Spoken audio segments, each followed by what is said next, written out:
I'm here to say to all of you and to say to the people of Nevada and the people of Las Vegas, we can't wait for an increasingly dysfunctional Congress to do its job. Where they won't act, I will. Dysfunctional Congress. Welcome back to Harbor. That's President Obama today out in Nevada with a new approach to dealing with Congress.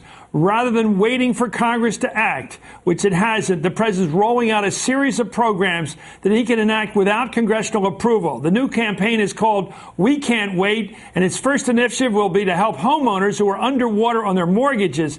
He's kicking it off in Las Vegas, Nevada, a state with the highest foreclosure rate in the Americas. In the country. That's enough. Sam Stein's a political editor for the Huffington Post, and John Hollman's national affairs editor of New York Magazine. Sam, thanks for joining us. It looks to me like he's got an initiative out here for retooling a program implemented 2 years ago with little success, the Home Affordable Finance Program called HARP. The changes will loosen eligibility standards for refinancing, so homeowners who are more than 25% underwater are eligible for refinancing. It will eliminate some risk-based fees for borrowers. In many cases, the high cost of refinancing has keeping many homeowners from doing it and extends the program through 2013. So I don't know whether you call this nickel or dime or an important thing he can do on his own. Where are you? Well, so far his housing policies, the president's housing policies have fallen demonstrably short. And so seeing any action on this is probably a good thing. That said, the independent forecasts about what it would actually mean are sort of limited. You have to have had a home loan that originated with Fannie or Freddie or something that was certified by Fannie or Freddie in order to qualify for it. But this isn't really about the policies, although it will help some people. It's really about the contrast. It's about projecting the president as someone who's taking action, especially because Mitt Romney last week was in Nevada, and he said that he wants the foreclosure process to play itself out without intervention. And I think that's what the president's going for, is him trying to do something, Republicans in Congress sitting on their hands, and Mitt Romney essentially letting the free market do its deed.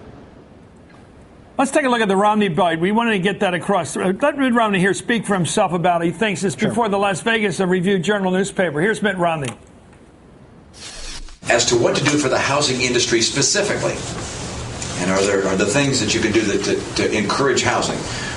One is don't try and stop the foreclosure process. Let it run its course and hit the bottom, allow investors to buy homes, put renters in them, fix the homes up, and let it turn around and come back up. The Obama administration has slow-walked the foreclosure processes that have long existed, and as a result, we still have a foreclosure overhang. John Hollman, I have to go through a riff right now because I think you and I cover, as so as Sam does, this incredible portrayal by the Republicans of themselves. First of all, they look hot and horny for executions out in that Reagan Library debate. Then they talk about letting the guy on the gurney die because he doesn't have health insurance. Then they mock the gay soldier. And then you got Bachmann out there saying, if you don't have health insurance, fine, you can go to the poorhouse. And now this guy's saying, hip, hip, hooray for foreclosures. This party has become a cartoon of Ebenezer Scrooge or worse. They play right into the president's hands, and he couldn't be weaker in terms of the economy, and they want to make him, what are they trying to save this presidency, these guys?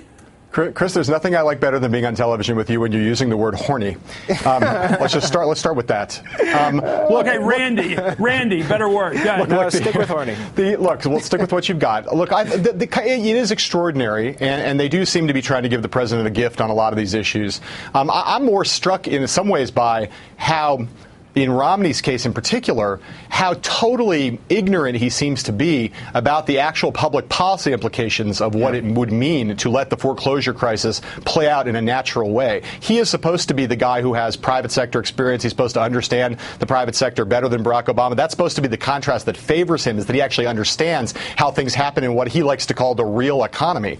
There aren't very many housing experts or economic experts that I know of that don't think that right now trying to figure out a way to unwind the foreclosure crisis is at the core of how to set up the United States economy for some hope of recovery in the near to medium term. I actually don't even think it's that ideological. It is part of the big deleveraging that has to happen in America for the economy to get back on its feet. And so you have people who have different kinds of proposals to how to make that happen, but there aren't that many people who think that it is a healthy thing for the economy to continue to let this play out in the way that it has played out. And I find that a position that allows Obama not just to contrast himself against Romney as Romney being the Scrooge, but also being someone who seems woefully out of touch with what's going on in what, again, he calls the real economy.